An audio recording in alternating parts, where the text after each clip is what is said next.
A thingamabob? A what's-a-madoogle? A doohickey? There's one in every basement. And once a year, the Eastham Historical Society's Chester Ranlett Tool Museum at the Swift Daily House on Route 6 brings in the experts to look at your tools from years past, and maybe even figure out what role they once played. It's our 13th annual Tool Discovery Day. People come in, they bring in tools, ask us what it is. People donate tools. People come down and go, oh, it's a tool museum. Like I said, I've never been here, and see some of the history of Eastham. We have people demonstrating lathes, fixing antique windows, displaying old ship's models. Different craftsmen are here doing that too, and we'll have the forge running too. Every farm would have a forge. Everyone needed a forge. Now, you throw things away. Back then you couldn't throw things away. The forge actually came from Eastham. With it, we actually melt down pewter. We make toy soldiers. We make antique pewter spoons. We have an old pewter spoon mold.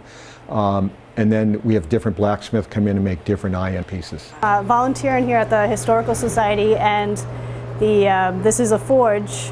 So this is actually where they would just heat up metal, forge it. Right here there's a forge and anvil set up. Got a few different hammers and tongs, and heat up the metal and just forge it to whatever shape you want.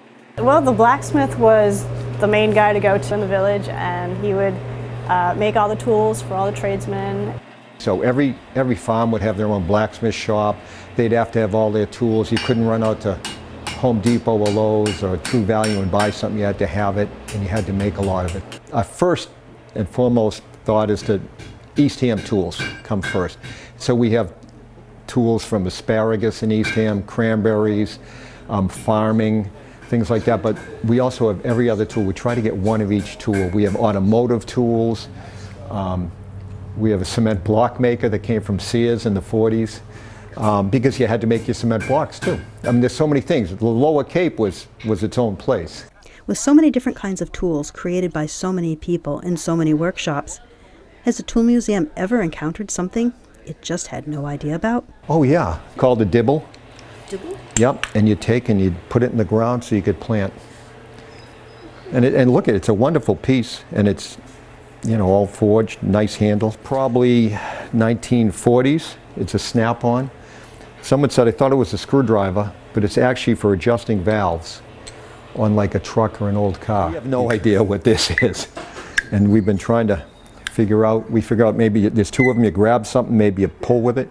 But we really don't know what this is for.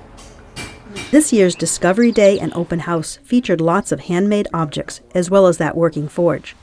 And a collective reminder that in the not-so-distant past, before 3D printers and digital files, every homestead had a makerspace, using metalsmithing and woodworking to innovate and create the perfect tools for any job.